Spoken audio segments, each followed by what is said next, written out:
Hola a todos y todas, en este nuevo video veremos un ejercicio, un ejemplo acerca de la continuidad de una función en dos variables y lo veremos a través del siguiente ejercicio. Analizar la continuidad de la siguiente función. Tenemos una función en dos variables que se define por tramos. Lo primero que podemos notar es que tenemos que agregar una restricción al dominio de la función, pues al tener la raíz cuadrada de la variable y, tenemos que restringir a que y sea estrictamente mayor que 0. Podemos ver que en el tramo superior, en el primer tramo que nos da la función, esta es continua. Esto podemos asegurarlo, dado que todas las funciones que están ahí son continuas. Tanto la función identidad x, la función raíz de y las funciones valor absoluto de x y valor absoluto de y, todas aquellas son funciones continuas. Por lo tanto, podemos asegurar que el primer tramo es continuo. Ahora bien, la pregunta sucede cuando nos aproximamos a este punto distinto. Y la pregunta es si es que la función seguirá siendo continua aún en este punto. Este punto es el 0,0.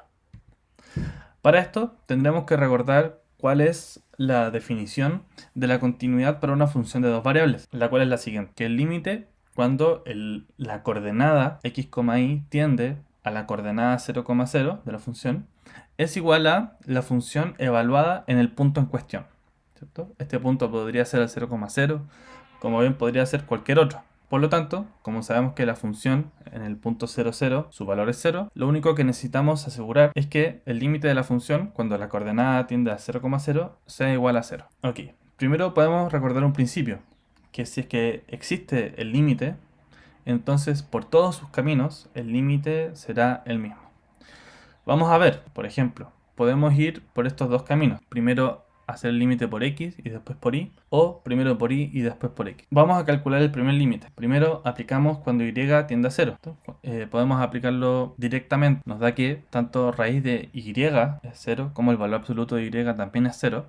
Por lo tanto, como el numerador está multiplicándose por 0, encontramos que el límite cuando y tiende a 0 es el valor 0. Y cuando le aplicamos ahora que x tiende a 0, de la constante 0 o de cualquier constante, nos da el mismo valor, es decir, 0 en este caso. Igualmente podemos aplicarlo para el segundo caso que vemos. Ahora bien, podemos también usar otro camino, por ejemplo, el camino de la identidad, y igual x. Por lo tanto, si reemplazamos todas las y por x y pasamos el límite cuando x tiende a 0, veremos nuevamente que este límite es 0. Por lo tanto, podemos pensar o conjeturar que el límite general podría ser 0, pero ahora tenemos que demostrarlo.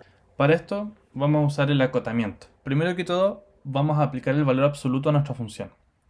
Esto es importante y además tiene un gran beneficio, que es que nos da la cota inferior, que es 0. Es decir, cualquier función en su valor absoluto es mayor o igual que 0 necesariamente. Por lo tanto, ya obtenemos la cota 0. Ahora bien, ¿cómo podemos continuar esto? Siempre que entra el valor absoluto, es decir, en este caso, el valor absoluto general entró solamente a la x, que es el único valor que podía ser negativo, entonces el valor general, el valor de la función, aumenta o se hace mayor.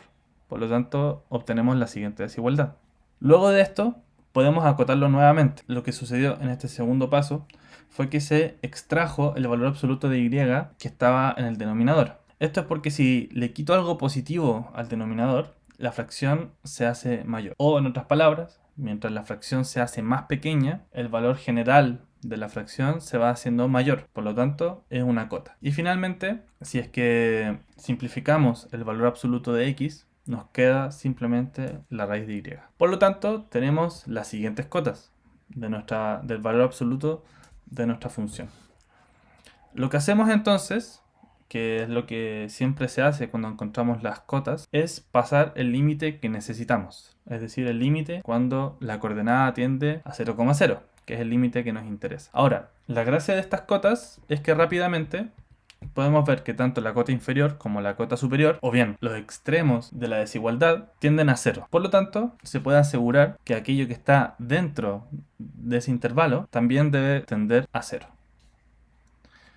Entonces, como nuestro límite del valor absoluto tiende a 0, inmediatamente podemos decir que el límite de la función tiende a 0. Es decir, esto es cierto solo cuando el límite nos da 0. Si el límite del valor absoluto nos diera 2, 4 o 6 o cualquier otro número que no es 0, esto no sería cierto, para que tengan ojo. Así que finalmente tenemos que el límite de nuestra función cumple con la condición de continuidad y por lo tanto f es continua en todo su dominio y en particular es continua en el 0. Espero que les haya servido este video, les haya aclarado. Cualquier consulta o duda pueden hacerlo por este medio.